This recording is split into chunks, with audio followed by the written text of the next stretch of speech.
안녕하세요. 저는 초등학교 5학년, 그리고 3학년 아들, 딸을 하나씩 키우고 있는 40대 엄마입니다. 9월 중순에 다다라 추석도 끝내놓고 뭔가 한 해를 벌써 마무리해야만 할 것 같은 아리송한 기분이 드는데요. 인터넷으로 인사를 드리게 되니 기분이 색다르네요. 저는 현재 집에서 무직, 하지만 무직 중에서는 가장 바쁘고 정신없는 가정주부라는 삶을 살고 있습니다. 남편은 저랑 동갑내기인데요. 혼자 외벌이를 하며 생활비를 보내주고 있어요. 다달이 100만 원 정도를 말이죠. 처음부터 돈 관리는 자기가 하고 싶다며 생활비만 주는 것을 제외하고는 저에게 돈을 맡기자는 사람이었습니다. 그리고 전 그런 남편의 의견을 존중했어요. 애초에 결혼을 하면서도 남편이 저보다 경제적으로 훨 독립을 하고 있던 상황이었고 저도 그런 남편을 믿었으니까요. 그렇게 저는 지금까지 다달이 생활비를 받아가면서 주부 생활을 하고 있었습니다. 그리고 아이를 낳게 되며 슬슬 한계에 부딪히게 되었죠. 아이가 하나도 아니고 둘, 그리고 무려 대한민국이라는 이 땅덩어리에 살고 있다 보니 자녀를 키우면서 나가게 되는 돈이 꾸준하게 생겨났습니다. 하다못해 어린이집을 보낼 때에도 무슨 숙제나 준비물이 그리 많은지 사소하게 아이에게 사줘야 하는 것들이 늘어났고요. 아이가 친구를 따라 사고 싶다면서 친구의 장난감을 애처롭게 바라보고 울며 뗐을 때에는 마음이 안쓰러워서라도 참다 하나를 사주게 되곤 했습니다. 좀 더 크고 나서는 어쩔 수 없이 학업에 뒤처지지 말라며 학원을 보내게 되고 또 둘째가 태어나면서 첫째 때 썼던 것들을 반복해서 쓰다 보니 돈 나갈 일이 정말 크더라고요. 아무리 제 것에 드는 돈을 아껴가며 모으려고 해봐도 소용이 없었습니다. 들어오는 돈은 매달 한정이 되어 있는데 나가야 할 돈들은 꾸준하게 커갔으니 중간에서 제 똥줄만 타들어가는 중이었죠. 사실 남편은 처음부터 100만 원을 준 것도 아니었어요. 아이를 낳기 전에는 70만 원으로 두 사람의 생활비를 충당하라며 거대한 임무를 맡기는 듯 쥐어줬었답니다. 그때는 뭣도 모르고 그 돈으로 살 수 있다며 부부의 핸드폰 요금에 공과금, 그리고 식비의 관리세, 이것저것 그 많은 지출을 감당해내려 했어요. 지금 생각해보면 똥줄이 타는 듯한 기분은 그때부터 서서히 느끼기 시작했던 것 같네요. 그러다 결국 아이를 낳고서는 도저히 생활비만으로 아이 기저귀 하나조차 사기가 버겁다고 애원을 해서 겨우 100만 원을 받아내기 시작했고요. 천만 다행이었던 것은 남편이 적어도 월급만큼은 큼지막하게 벌어온다는 것이었습니다. 제가 알기로는 세후 600만 원 정도를 받고 있고요. 그 덕에 급한 일이나 큰일이 있을 때에는 남편을 믿고 돈 문제를 해결할 수 있었습니다.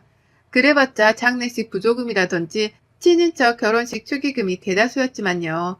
나름 여유있게 돈을 벌어오고 있는 사람이었고 저희가 자식이 줄줄이 딸린 집도 아닌 딱 적당한 4인 가정이었는데 남편은 뭐가 그리 불안하고 또 미덥지 못한 건지 돈 100만 원을 제외하고는 저에게 한 푼 주는 것조차 아까워했어요. 아이들이 치킨 먹자고 하는 그 값조차 아까워하는 사람이었으니 쪼잔하다고 보기에도 충분했답니다. 그렇다고 빚이 있는 것도 아닌데 남편은 뭐에 꼭 허덕이는 사람 마냥 꼭 돈을 갚아야 하는 사람 마냥 10,000원 한 장 쓰는 것도 짜증을 내곤 했어요. 곁에서 함께 사는 가족들은 당연하듯이 남편의 눈치를 보고 살 수밖에 없었답니다. 애들은 무슨 죄냐고요. 아직 초등학생밖에 되질 않았는데도 밖에 같이 장을 보러 마트에 가면 몇천 원짜리 하나에도 엄마, 아빠가 이거 싫어하는 것 같아 라고 하면서 사지를 못하게 한답니다.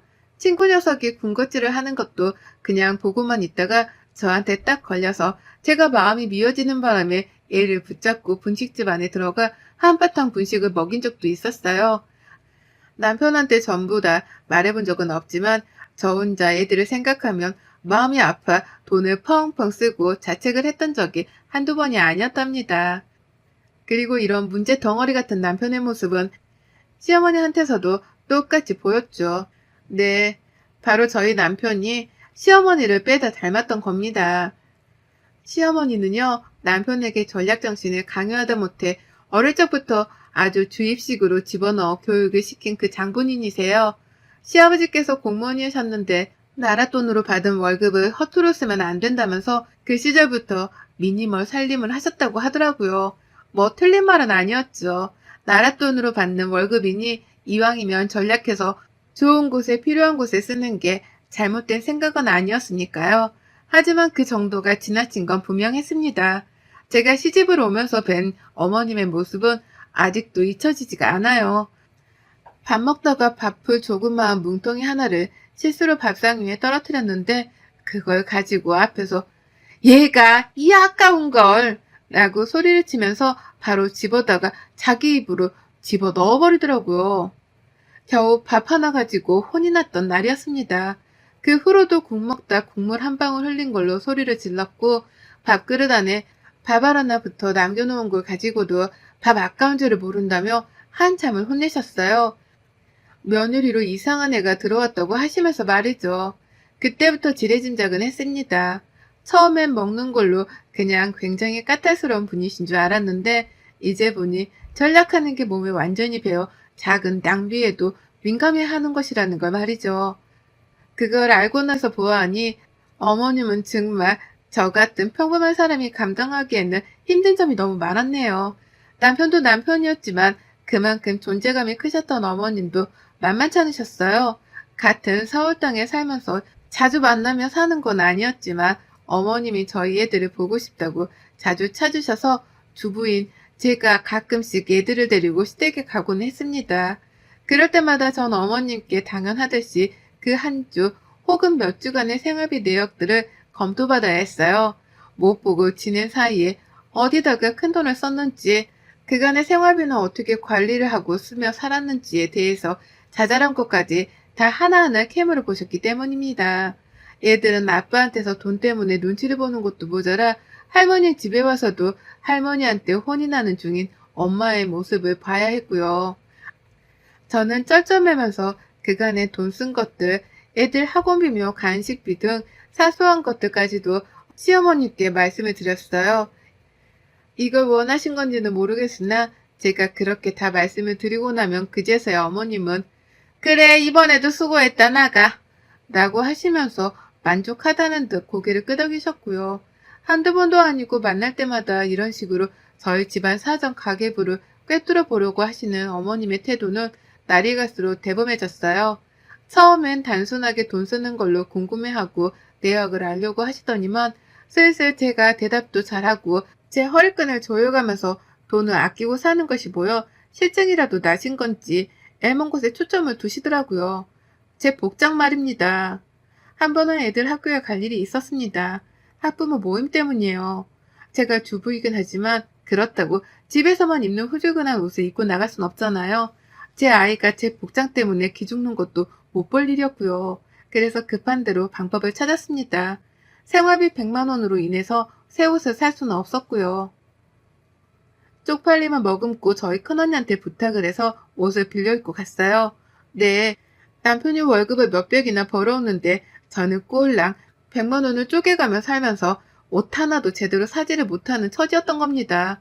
그래서 언니한테 옷을 빌려 입고서는 아이 학교에 찾아갔고요. 그런데 시어머니는 그걸로 제가 새 옷을 산 줄 알았다며 저를 보자마자 옷을 한 줌 손으로 꼬집어 당기며 말씀하셨어요. 너 이거 새로 산 거니? 네가 무슨 돈이 있다고? 라고 말했죠. 옷을 샀으면 돈이 있었으니 샀을 것인데 어머님은 그걸로 다 큰 성인인 저한테 무슨 돈으로 샀는지를 물으셨습니다. 정말 이런 식의 질문이 너무 불쾌하고 듣기 거북스러웠지만 매번 저를 볼 때마다 물으시는 게 돈, 그놈의 돈 얘기뿐이었는지라 화딱지가 날 죽을 지경이었어요. 언니 옷 하나 빌려 있는 걸로도 딴지를 거는 분이셨는데 다른 일은 오죽했을까요? 매번 시어머니한테서는 돈 얘기밖에 듣지를 못했고 그 돈 얘기마저도 늘 단속을 하기 위해 건네는 질문이었던지라 취조를 당하는 기분이 드는 건 피할 수 없었답니다. 돈을 적게 주는 남편에게 하소연을 해보며 생활비를 늘려달라고 부탁도 해봤고요. 시어머니 앞에서 애 둘을 키우며 100만 원으로 버티는 건 너무 힘들고 괴로운 일이라며 속마음을 털어놓으려 시동도 걸어봤어요. 새 옷을 산 지도 너무 오래되었고 하다못해 이 어린애들도 밖에 나가면 돈 쓰는 걸로 부모 눈치에 친구 눈치를 본다면서 안타까운 많은 소리도 뱉어내며 동정을 사고자 했습니다. 누구 눈에는 비굴해 보였을지 몰라도 제 입장에서는 독하기만 한 남편과 시어머니를 상대하기 위해서 이 방법이 최선이었어요. 하지만 이렇게 말을 꺼내도 소용없었어요. 아무도 제 말에 귀를 기울이려고 하지를 않았거든요. 돈 100만 원이 모자라다고 투정을 부리는 날에는 더 허리를 졸라서 아껴 쓰라는 대답만이 돌아왔습니다. 새 옷을 사지 못했다고 투정을 하면 밖에 나가 남자라도 만나려 하는 거냐면서 주제와는 상관없는 말로 저를 모욕하려 했어요. 환장을 노릇이었죠. 돈 한 푼, 새 옷 하나가 주는 행복이라는 개념에 대해서 전혀 알지를 못하는 사람들이었으니 긴 대화가 통할 리가요. 그러다 2주 전 아슬아슬했던 어머님으로부터 자린고비의 끝판왕을 겪어버리고 말았습니다. 그 바람에 일이 사연도 적어보내게 되었고요. 저희 큰언니한테 애 학교 간다고 옷을 빌려 입던 날 이후로 저에 대한 걱정을 많이 하기 시작했어요. 잘 살고 있는 줄 알았는데 옷 한 벌 살 여유도 없는 거냐면서 그때부터 막내 여동생 걱정을 한다고 난리였었죠. 생일 때에는 일부러 현금으로 두둑히 선물을 챙겨주기도 했고 그 밖에 아무 날이 아님에도 불구하고 저를 위한다며 옷 한 벌도 서슴찮게 투척하는 언니였습니다. 제게는 정말 인생의 배우자라는 남편이란 놈보다도 훨 믿음직스럽고 든든한 내 편이었죠. 그리고 저는 그 덕분에 제 옷이 나름 많아졌어요. 언니가 준 현금으로는 당연히 생활비에 보태 쓰느라고 옷을 사지 않았지만 언니가 애초에 옷을 선물로 주면 그 옷을 잘 입고 다녔습니다. 그 덕에 지금은 아이 학교에 갈 정도의 옷은 충분히 있었고요. 그리고 전 이 옷들을 절대로 시댁에 갈 때 입지 않았어요. 시어머니한테서 무슨 악담을 들을지 뻔히 상상이 되었으니까요. 그런데 어머님이 이 사실을 알아버렸습니다. 제 옷장의 하품으로서 입고 갈 만한 예쁜 옷이 한가득이라는 걸 직접 두 눈으로 목격을 해버리신 겁니다. 저희 집에 왔다가 직접 옷장을 열어보시면서 말이죠. 그 시작은 남편놈의 한마디 때문이었고요.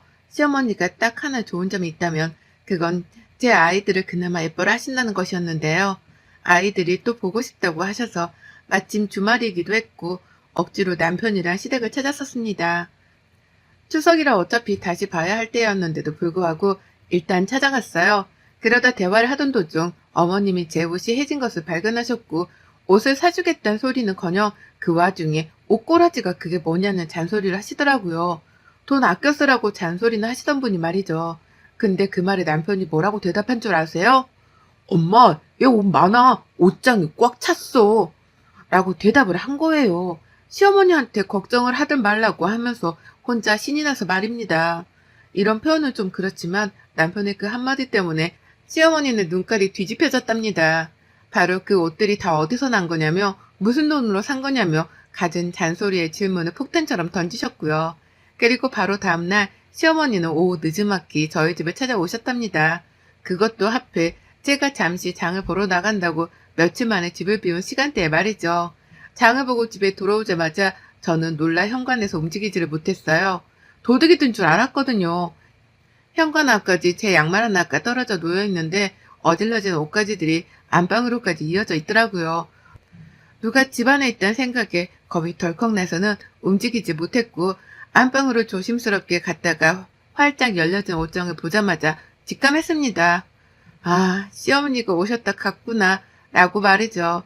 다른 건 하나도 건드리지를 않은 채 옷장만 딱 열려져 있고 그 안이 텅 비어져 있는데 옷의 행방을 찾을 생각도 안 했어요. 본능적으로 알아차린 거죠. 시어머니가 와서 옷들을 다 챙겨 갔다는 걸 말입니다. 바로 전날 시댁에서 그렇게 혼이 났으니 모를 리가 없었어요. 제 옷의 출처에 대해서 미치도록 궁금해하며 화를 내시던 시어머니. 급기야 우리 집에 찾아와서는 내 옷들을 모조리 다 가져가셨구나 라는 걸 알고 나니 새삼 더 억울하고 화가 나 참을 수 없었습니다. 방금도 마트에 가서 얼마나 돈을 아끼며 장을 봐야 하는지 골머리를 알아가면서 눈치 보며 장을 봐왔거든요. 내가 먹고 싶은 밥 한 바가 눈앞에 보였는데도 순간 이거 몇 번 참으면 야채 하나를 더 사겠거니 하는 생각에 사보지도 못한 채 손에서 내려놨습니다. 꼴랑 그 아이스크림 하나 앞에서 비굴함을 무릅쓴 채로 내 처지를 한탄하며 장을 보고 집에 돌아왔어요.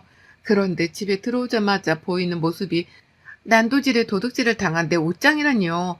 정말 나를 얼마나 더 하찮고 보잘것없는 사람으로 만들려고 이러는 건가 싶어 눈물이 막 흐르더라고요. 이 꼴을 당해내며 살아야 하는 내 처지가 너무 안쓰러워서 더는 못 참겠습니다. 그리고 전 평상시 같으면 혼자 이렇게 울고 서러워하다 말았을 텐데요. 장본과 부엌에 내팽개쳐 버리자마자 시댁으로 찾아갔어요. 이번엔 시어머니보다 시댁에 먼저 도착을 해야겠다는 생각이 들었습니다. 지하철 타고 꾸역꾸역 시댁을 찾아갈 힘도 없었네요. 그래서 저도 모르게 택시를 잡아버렸고 에라 모르겠다며 그 택시비를 굳이 결제까지 하고서는 시댁에 도착을 했어요. 아니나 다를까 시어머니는 아직 집에 도착도 하지 못하신 와중이었답니다. 아무리 초인종을 눌러도 집안에서는 누구 하나 나오질 않았네요. 문 앞에 죽치고 서서는 미치도록 시어머니를 기다렸고요. 그러다 결국 마침내 제 옷장에서 훔쳐온 것으로 추정되는 옷가지들을 종량집 봉투 안에 꾸역꾸역 담아서는 그걸 계단으로 질질 끌면서 힘겹게 올라온 시어머니와 정통으로 마주쳐 버렸습니다. 시댁 앞에서 말이죠. 어머님은 처음엔 귀신을 봤다 싶었던지 눈을 껌뻑이시다가 제가 정말로 자신보다 먼저 시댁 앞에 와 있는 걸 보고서는 소스라치게 놀라셨어요. 전혀 예상을 못한 것이었죠. 너 왜 여기 있냐? 라면서 왜 왔는지를 뻔뻔스레 묻는 어머님의 질문을 뒤로한 채 저는 말했습니다. 문 열어주세요. 라고 말이죠. 시어머니가 처음엔 못 들은 척을 하려 하셨는데 전 재차 인사도 없이 본론부터 말했습니다. 문 열어주시라고요. 라고 말입니다. 그렇게 저는 시댁에 들어갔어요. 찬바람 쌩쌩 부는 그 차갑던 공기 속에서 저는 시어머니가 들고 계시는 제 옷 따위는 안중에도 없었습니다. 어차피 우연이 아니었으면 가지지도 못해서 옷들이었으니까요. 다만 며느리한테 돈 10,000원 한 장, 1,000원 한 장조차 살림에 보태쓰라면서 쥐어준 적이 없는 인색한 시어머니가 며느리한테 옷 한 벌을 선물해주기는커녕 옷장을 털어서는 멋대로 도둑질을 했다는 사실 자체는 그 누구도 부정할 수 없었습니다. 그냥 넘길 수도 없는 일이었고요. 그래서 전 시댁에 들어가자마자 똑같은 범행을 저질렀어요. 안방으로 들어가 시어머니 옷장을 털어버린 겁니다. 옷걸이를 마구 잡아당기면서 사방팔방으로 옷이 튀는 걸 지켜보며 마구잡이로 옷장 속의 옷들을 끄집어냈어요. 처음엔 화장실이 급해서 문을 열어달라고 한 줄 알았던지 어머님은 저희 집에서 가지고 나온 옷가지들을 숨기려 하며 문을 열어주셨는데요. 제가 급하게 안방으로 들어가자마자 옷들을 끄집어내며 난동을 피우자 어머님도 그제서야 소리를 지르면서 달려와 저를 말리시더라고요. 벼랑간 별 미친년이 다 했다고 하시면서 말입니다. 저는 그제서야 시어머니를 돌아보며 소리를 질러드렸어요. 제 옷장은 왜 털어가셨어요? 어머님이 먼저 시작하셔놓고 왜 저보고는 미친년이래요? 제가 미친년이면 어머님은 더한 또라이세요? 라고요. 그러자 어머님 기가 막혔는지 말을 못하시더라고요. 그도 그럴 것이 본인이 제 옷장을 먼저 털어간 것이 사실이었기에 대꾸를 못한 겁니다. 그저 그 순간의 위기를 모면해야겠다 싶었던지 헛소리를 늘여놓기 시작하셨죠. 아니 내가 가뜩이나 니들 생활비가 쪼달린다고 하길래 도와주려고 그랬지. 이 옷들 다 팔아서 당근마켓에 내다 팔면 돈이 얼마냐. 푼돈이라도 그렇게 만들어서 생활비에 보탰어야지. 내가 그걸 가르쳐 주려고 한 거지. 이따 말하려고 했어. 이건 훔친 게 아니라 내가 잠깐 빌린 거야. 라고 말입니다. 멋대로 주인 허락도 없이 옷을 훔쳐서는 그걸 다 중고마켓에 올려서는 남한테 팔려고 했다는 겁니다. 저한테서 훔쳐가선 남한테 주려고 했으면서 이걸 빌려간 거라고 표현하시더라고요. 절로 기가 막혀 온 숨구멍에서 거친 숨들이 튀어나왔습니다. 이 얼척없는 말을 제가 그냥 듣고만 있을 줄 알았는지 대범하게 옷을 훔쳐올 생각을 한 어머님의 정성에 꼭 보답을 해드려야겠다는 생각도 들었고요. 그래서 전 하던 짓을 멈추지 않았습니다. 시어머니 옷장이요? 원수의 옷장을 털듯이 미친 나부랭이의 빙의에서는 옷가지들을 빼냈어요. 그리고는 시어머니가 하신 것처럼 똑같이 집안에 있던 쓰레기 봉투를 찾아다가 그 안에 담았습니다. 그리고는 어머님이 말리려 하는 건 나부랭이 소리를 내가면서 발악을 하며 제쳤죠. 제가 옷을 집 밖으로까지 끌고 나오자 어머님이 그제서야 뒤에서 제 이름을 부르며 소리치시더라고요. 얘 딱 가져가라고. 내 옷은 돌려줘라. 라고요. 물물교환을 하자고 딜을 시작하신 겁니다. 그제서야 백기를 들고는 저에게 제 옷을 돌려주겠다는 뜻을 보이신 거였죠. 멋대로 훔쳐갈 땐 언제고 이제 와서 멋대로 반품하겠다 말이죠. 전 어떻게 할게요? 사실 다른 방도는 없었습니다. 그렇다고 그냥 순순히 어머님의 뜻을 받을 생각도 없었고요. 그래서 저는 어머님께 알겠다는 말과 함께 제 옷을 건네받았어요. 제 옷이 든 그 쓰레기 봉투 말이죠. 그와 동시에 제가 들고 있던 어머님의 옷가지가 든 쓰레기 봉투들은 그대로 다 시댁 앞에 있는 계단 아래로 뻥 하고 발로 차버렸답니다. 옷가지가 든 봉투는 그대로 계단 아래로 굴러떨어졌고요. 그와 동시에 계단 위는 엄청난 옷가지들로 뒤덮였는데요. 저는 그 옷들을 보란 듯이 사뿐히 밟아가면서 제 옷가지만 챙기고선 내려왔답니다. 마치 진달래꽃을 지려밟듯이 시어머니의 옷들을 하나하나 아주 시원한 마음으로다가 짓눌러 밟아가면서 계단을 타고 내려왔어요. 그 길로 다시 택시를 타고 편안하게 집 앞까지 돌아왔고요.